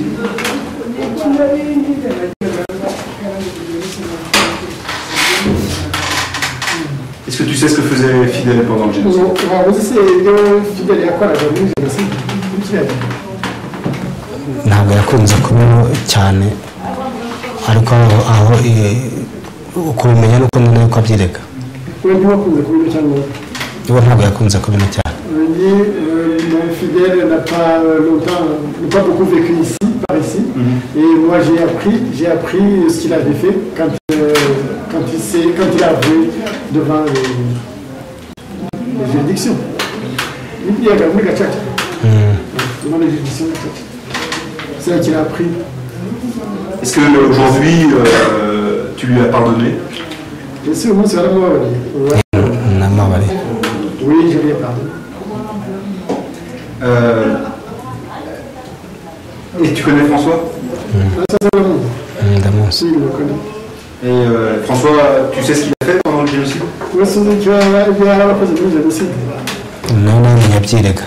Lui aussi, je l'ai appris pendant les procès. Quand il a avoué. Sylvain, sur les montagnes de Bicécéro, tu courais parce que les miliciens couraient après toi, c'est ça? Umusozi wa Bisesero warahirukankaga kubera ko wahungaga interahamwe zaguhigaga. Fidèle, sur les montagnes de Bicécéro, tu étais un chef milicien et tu courais après les Tutsis pour les tuer, c'est ça? Fidèle, wowe muri kiriya gihe wari umukuru w'interahamwe kandi nawe wirukankaga abatutsi muri Bisesero. Oui. Aujourd'hui, Fidèle, comment tu expliques ce que tu as fait à cette époque-là? Fidèle à Kibaza, muri iki gihe mbega wumva gute urugero mwakoraga kiriya gihe nyine cya jenoside ibyo wakoraga muri giti cyawe kubisobanura bisobanura nyine bisobanura imbabazi abo twabikoreye barakoze. Moi je l'explique, mais tout en demandant pardon à ceux aux survivants. kandi nkabisobanura nk'uko mwaje kutubaza aya makuru. Et puis je l'explique aussi quand les gens viennent comme vous maintenant, quand ils viennent s'informer de ce qui s'est passé dans ce pays. ndetse mu manama dukora y'ubwiyunge tubwira n'abandi baturage ko icyaha cya jenoside ari icyaha kibi cyane. Et puis dans les réunions que nous faisons d'unité de réconciliation, nous essayons de dire aux autres citoyens que le crime de génocide est un crime très grave. yuko waba yagikoze atarakirega cyangwa atarakirega yakira akarisaba n'imbabazi. C'est que celui qui a pris part et qui n'a pas encore avoué, qui n'a pas encore reconnu ce crime, y avoir participé, nous l'incitons, nous l'invitons à l'avouer, à dire ce qu'il a fait et puis à demander pardon pour ça. Tu avais déjà tué avant le génocide? Voilà, les autres, avant le génocide. oya ntabwo nahegeze naburana na rimwe. Non, jamais. Je n'avais même jamais eu aucun procès pour de petites choses. Rien du tout. Comment est-ce que tu penses que tu aurais pu tuer avant le génocide dans d'autres temps? Est-ce que tu penses que tu aurais pu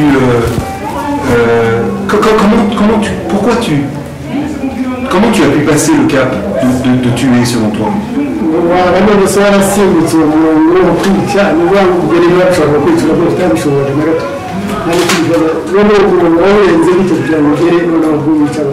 umurongo no kubera leta mbi leta ya Habyarimana yari leta mbi cyane yakundaga ubwoko bumwe gusa ariko ikanga ubundi bwoko.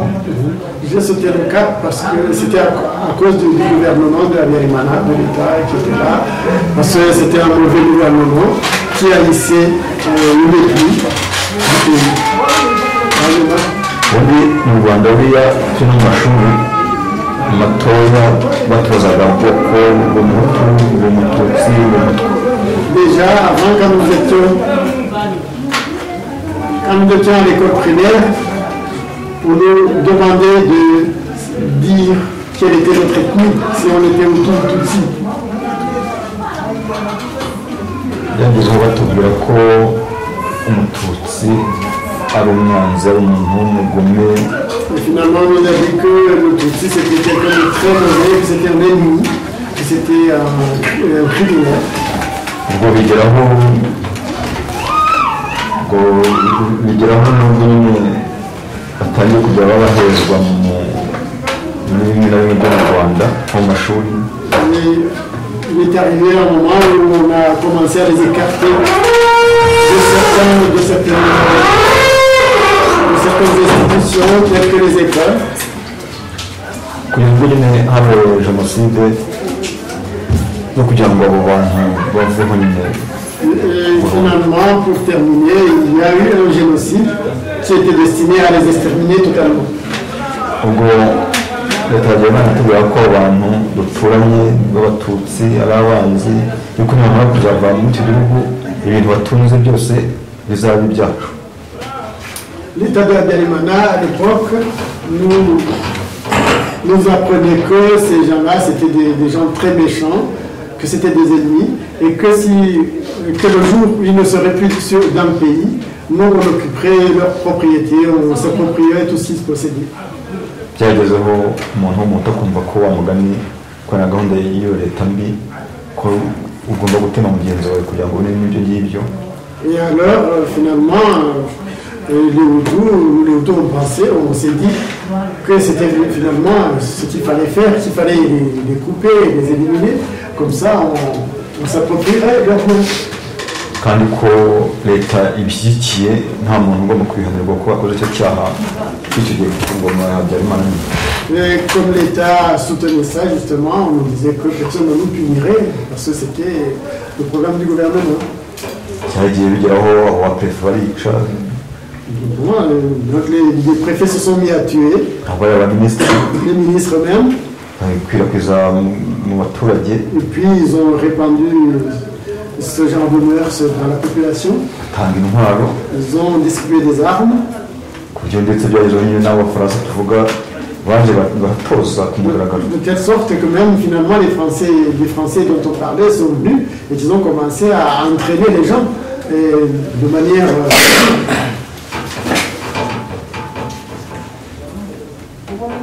ubwo n'iyo ntambwe nabigezemo.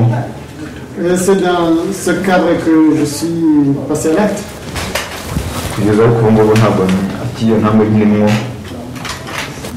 Mais maintenant je ne suis plus, je ne fais plus ce genre de choses.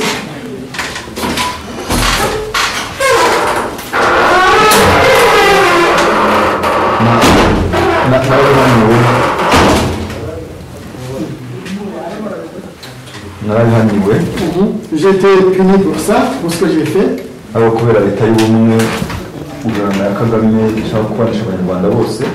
heureusement, comme l'État, le gouvernement d'unité et le gouvernement de Kagame essaie de faire revivre ensemble la communauté rwandaise,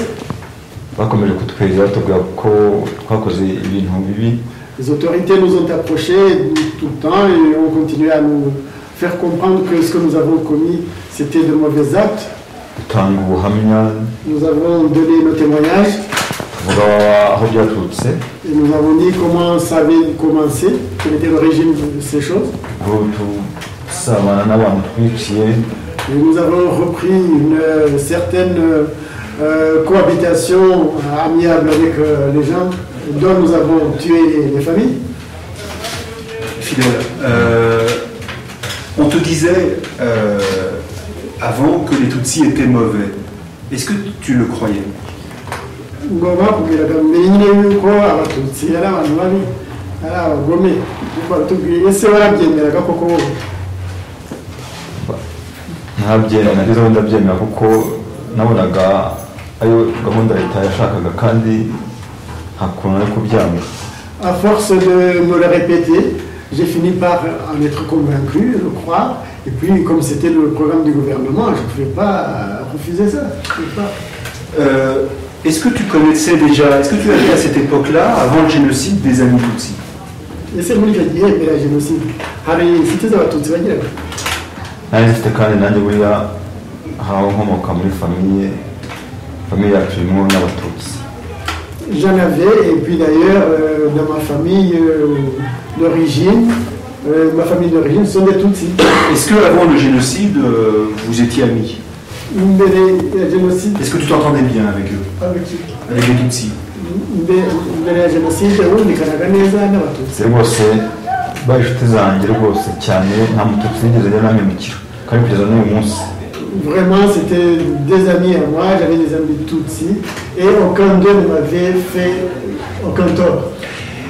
Quand tu as entendu qu'on disait que les Tutsis étaient mauvais et on le répétait, tu as dit, à force de l'entendre, j'ai fini par le croire. Mais est-ce que tu pensais de temps en temps à ces amis Tutsis pour essayer de comparer à ce qu'on disait? wageze urabyemera yuko abatutsi ari abagome cyangwa ari abagore ariko se noneho muri icyo gihe unabyemera wigeze utekereza no ku nshuti zawe nyine ku bandi inshuti zawe muri bo mu by'ukuri ahantu haratsindiwe. En réalité ce fut là justement ma défaite. Numva ko rwose ni ibintu bibi cyane niyo mpamvu njye nahisemo n'inzira yo gufata ukuri. Et ça a été très très mauvais et c'est pour ça qu'après j'ai choisi de rentrer dans la voie de la vérité, de dire la vérité, de me mettre à genoux pour demander pardon. Parce que même jusqu'à présent ça me fait très très mal profondément. Et c'est la raison pour laquelle je ne peux pas dissimuler ce qui s'est passé, ne pas le dire, ne peux pas protéger les gens qui ont commis ces crimes.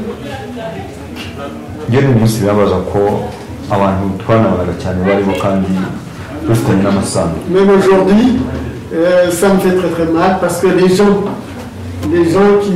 ce sont les Tutsis qui étaient mes meilleurs amis et certains d'entre eux avaient des relations familiales avec moi.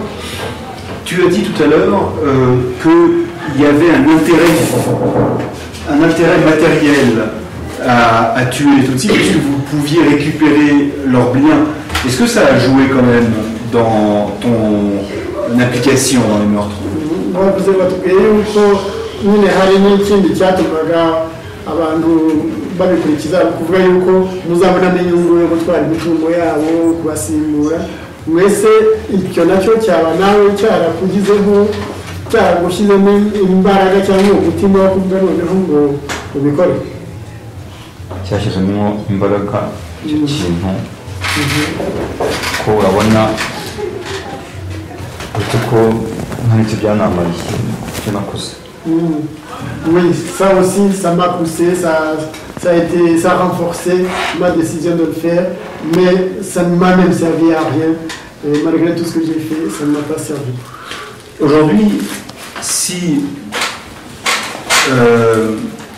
un nouveau gouvernement disait que, pas les Tutsis, mais disons les Twa, sont des êtres mauvais, et vous donnez des preuves qu'ils étaient en train de tenter de vous tuer, est-ce que tu te dirais qu'il faut les tuer? Moi aussi c'est comme les Arabes,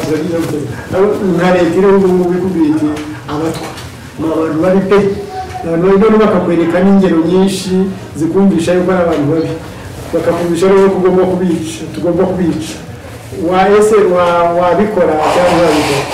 Rero ntabwo nabikora kugeza ngo kuko abona ububi bwabyo. Je ne peux pas le faire. Je ne pouvais pas le faire parce que j'ai vu ce qu'il y avait devant les yeux.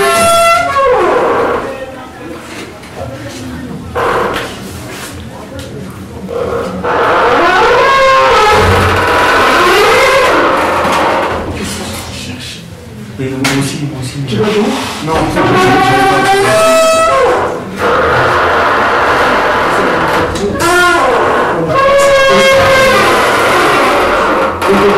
ne peux pas refaire ces choses aujourd'hui parce que j'ai vu ce qu'il y avait de criminel, de très mauvais là-dedans et ça n'a mené à rien.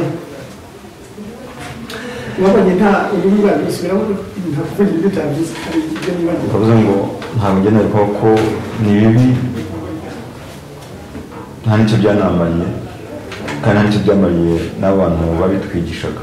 Voilà, donc moi je ne peux pas recommencer à faire ces choses parce que j'ai vu comment cet acte criminel était très mauvais et puis ça n'a rapporté rien et ça n'a rapporté rien à ceux qui nous apprenaient à faire ça, qui nous demandaient de le faire. Sylvain, quand tu entends Fidèle parler comme ça, qu'est-ce que tu ressens?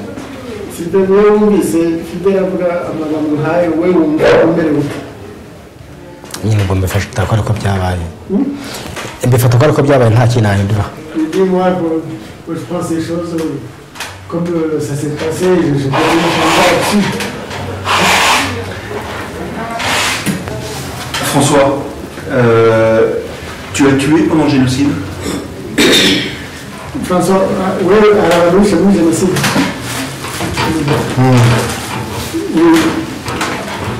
Dans les montagnes de Bisséro? De Bisséro.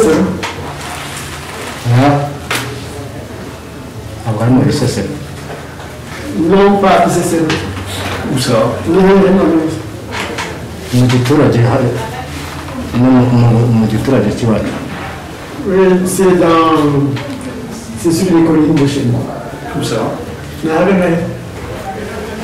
Hari twaturutse muri Gihira.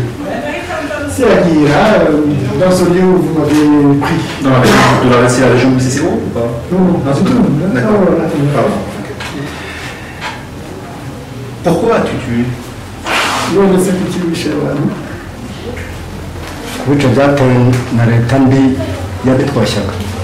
Les tuer, c'est parce qu'il y avait un mauvais gouvernement qui nous encourageait à le faire, qui nous demandait de le faire. Mais si je te demande de tuer maintenant, tu le fais? Vous savez, vous savez, ntabwo nabisubira ni ibintu cyane. Non, je ne peux pas recommencer, ce sont de très mauvaises choses. Et si un autre gouvernement te demande de tuer, tu le fais? Allez, mais passer le nom, cyangwa ntabwo nabyemera kuko n'abana ari bibi nta nyungu irimo ahubwo ari ubugome gusa. Non plus, je ne peux pas accepter, je ne peux pas recommencer, car il n'y a aucun bénéfice là-dedans.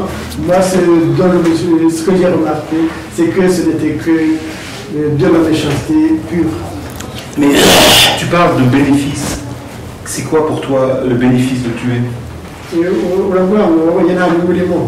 Vous savez, il y a un mouvement qui est nta nyungu irimo ni nta mpamvu nanjye nemeye icyaha mbisabira imbabazi nsaba Imana imbabazi nsaba n'abaturarwanda bose imbabazi. Il n'y a vraiment aucun bénéfice, c'est pourquoi justement je l'ai regretté, c'est pourquoi j'ai demandé pardon à Dieu et j'ai demandé pardon à tous les rendus. Rappelle-toi François, je le comprends, mais rappelle-toi, pourquoi alors tu n'as fait qu'une fois? Comment ça se fait? Qu'est-ce qui s'est passé dans ta tête?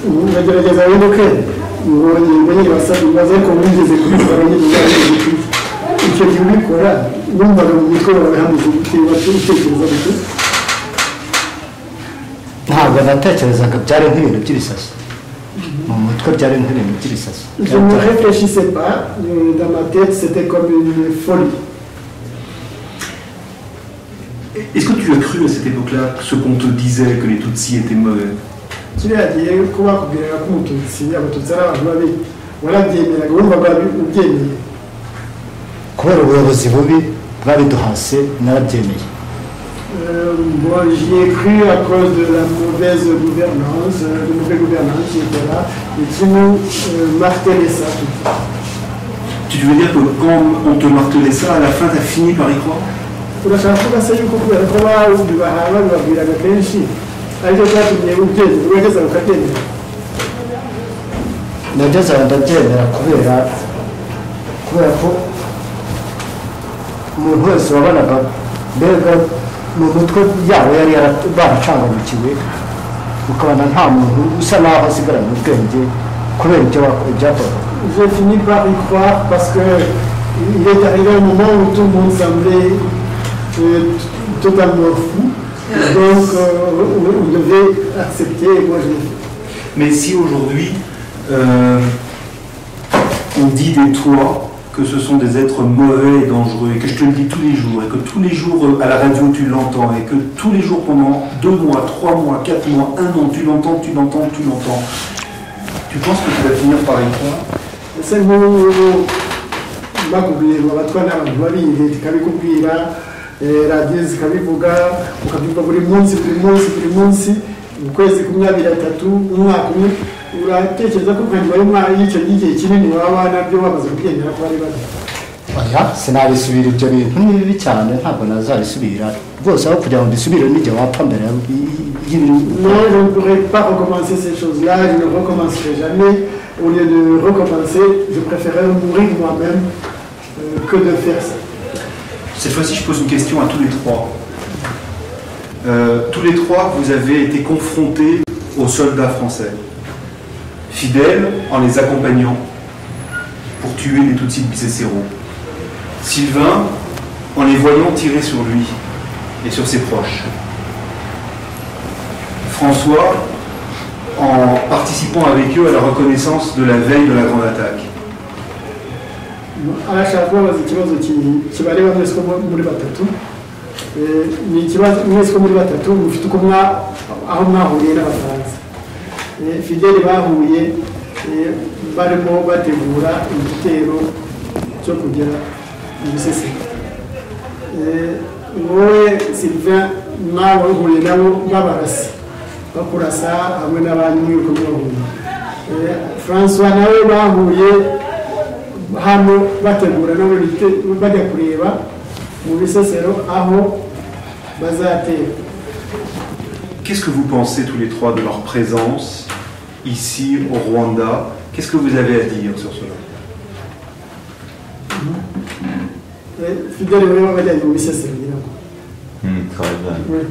Qu'est-ce que vous pensez chacun de vous 3 de cette présence des soldats français? Qu'est-ce que vous avez à en dire tout simplement?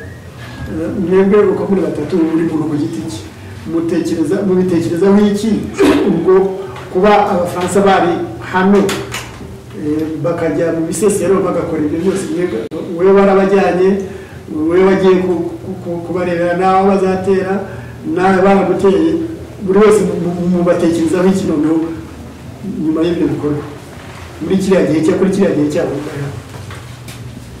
ubwo Fidèle ashobora kubanza cyo ndetse tase nanifuza magingo yangaya kubera rwose ibintu byabaye mu Rwanda nabo bakaba baragizemo uruhare by'ukuri. Simvuga abafaransa bose, bavuga abafaransa nyine baje gukora jenoside mu Rwanda ko n'abanyarwanda babyitabiraga cyane. Est-ce que j'en pense? Ce que je pense, parce qu'il y a eu, ils sont venus, les Français sont venus, ils ont participé au génocide. Je ne veux pas parler de tous les Français, mais ceux qui sont venus. Et comme cela a fait que il s'est passé, il y a eu des morts dans ce pays. Tubona ko n'ayo mahanga yo abishyigikiye ko abantu bagomba gufuna. Et nous nous rendions compte que même à l'étranger, on soutenait ce génocide, on soutenait que ces gens qui étaient tués devaient mourir.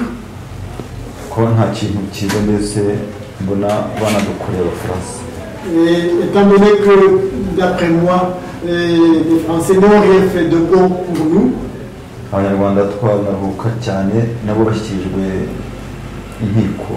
nous les Rwandais, nous serions vraiment heureux de les voir transférés devant les tribunaux.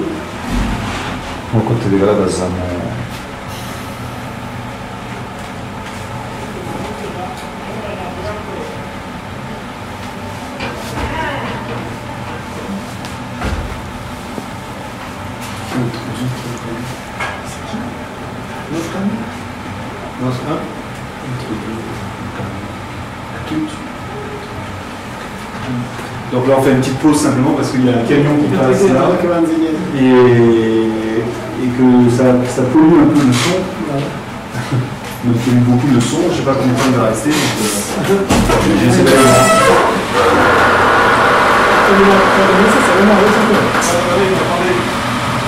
Si je parle en français, il va rien comprendre, il faut que j'aille lui parle. Il va comprendre, hein.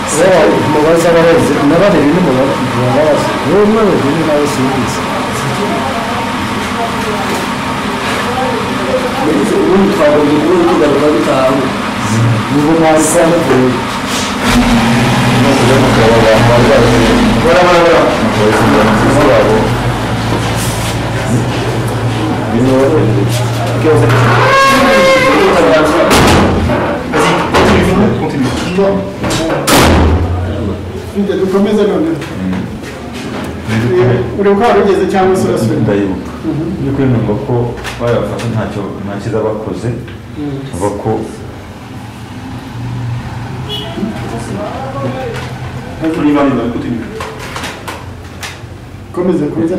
mu by'ukuri bayafasha ntacyo bagakoreye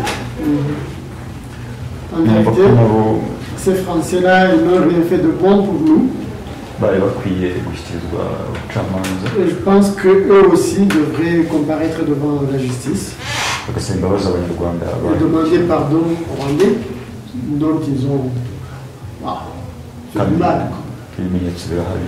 Et d'ailleurs, des preuves sont là, existent. ibimenyetso birahari byinshi cyane bibaha amakuru. Il y a de très nombreuses preuves contre eux. bamugeze hariya mu session mukaba no kurwibutso imibiri y'abantu ihari. Oui, si vous allez par exemple au mémorial là-bas, vous verrez combien de corps il y en a. mu by'ukuri abasore baba bagerageje kujya birwanaho nabo bahunga kuko babaga n'abandi banyarwanda ariko aho bagiye mu ntwaro z'imbunda n'iki byose. En réalité, les gens de Bisesero se sont défendus assez vigoureusement jusqu'au moment où les autres sont venus avec des armes à feu. Les autres, c'est-à-dire les autres. Ça veut dire non, Français. Parce que les Français ont amené les armes à feu. Et c'est à partir de ce moment-là que sont morts de très nombreuses personnes.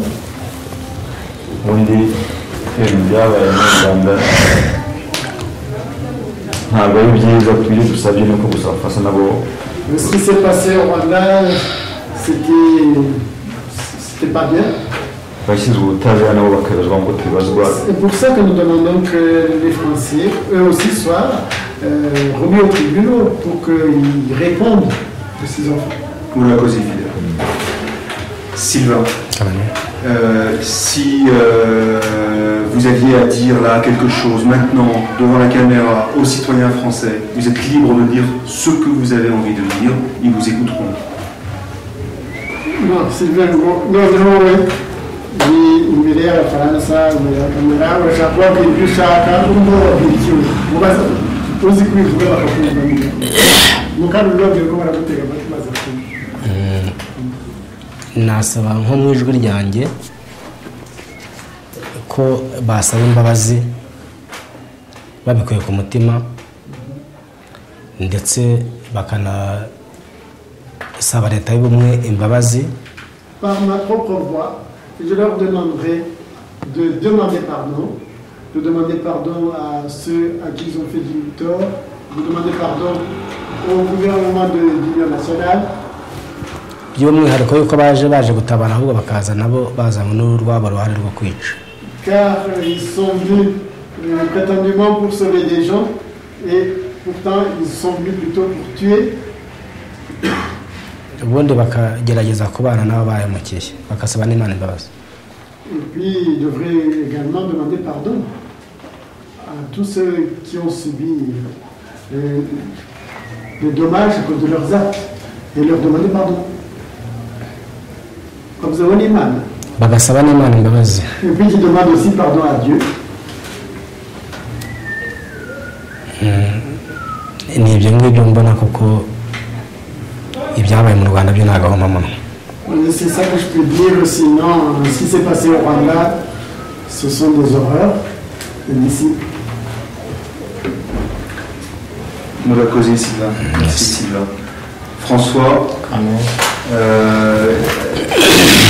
vous avez été proche des soldats français, notamment pour la reconnaissance en vue d'attaque. Qu'est-ce que vous pensez de leur présence ici au Rwanda en 1994?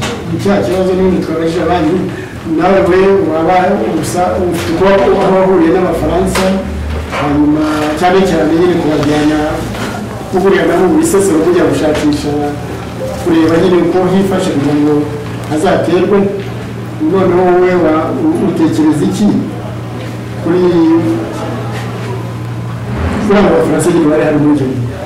Icyo ntekereza ku bafaransa ni uko atari abafaransa bose, ahubwo ababa barakoze icyaha nk'icyo twakoze tukaba tugisabira imbabazi, nabo bakwiye kuba bagera imbere y'umucamanza nabo bakaburana, noneho bagasaba imbabazi nk'uko tuzisaba. Ce que je pense tout d'abord, c'est que je sais que ce ne sont pas tous les Français qui ont participé, mais pour ceux qui ont participé, ils ont commis les mêmes actes que nous, les mêmes actes criminels que nous, et eux aussi devraient revenir et comparaître devant la justice, et puis demander pardon aussi pour les actes. Ubundi kiriya cyaha kubera ko cyabaye mu Rwanda, twica abantu ariko tubica ahanini twabicishije intwaro abafaransa bazanye, iyo batazizana bwo ntabwo bari abantu baba barapfuye ari benshi kuko bari bafite kuba bakwirwanaho. Ce crime abominable que l'on a commis, que nous avons commis au Rwanda, a emporté énormément de gens, et c'est grâce aux armes que les Français ont apportées qui ont fait qu'on a pu tuer le plus de monde. Sinon, on n'aurait pas pu en tuer autant avec nos armes traditionnelles. Ubundi bageze imbere y'ubucamanza bagasaba imbabazi, ndumva ari byo byaba byiza. Donc, s'ils comparaissaient devant les tribunaux et que par après ils demandaient pardon, pour moi c'est ça qui serait le mieux. Bon, pour moi c'est ça que je peux dire. Molakosi, François. Fidèle Molakosi, merci. Sylvain Molakosi, merci. Et puis là on va partir. Voilà, donc je vous dis Miridwe, je ne dis pas très bien en Rwanda.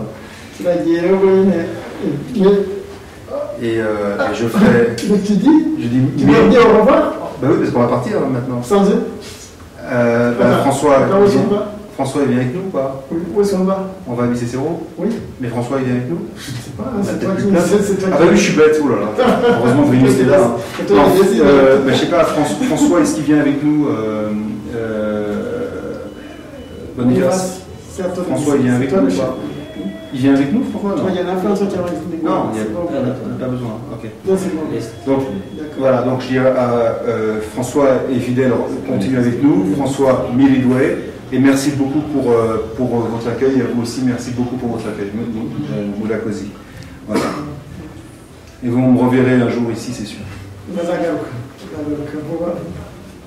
Et on va faire tout ce qu'il faut pour que votre parole soit entendue. Ça, je peux vous l'assurer. azakora we n'abandi bafatanyije bazakora uko bashoboye kose ku buryo ijambo ryanyu ibyifuzo byanyu bizagerwaho. Je vous en donne ma parole. muri ijambo babahaye rwose ari nk'aho yabiye barahiriye ko azakora uko ashoboye kose kugira ngo bizagerweho mu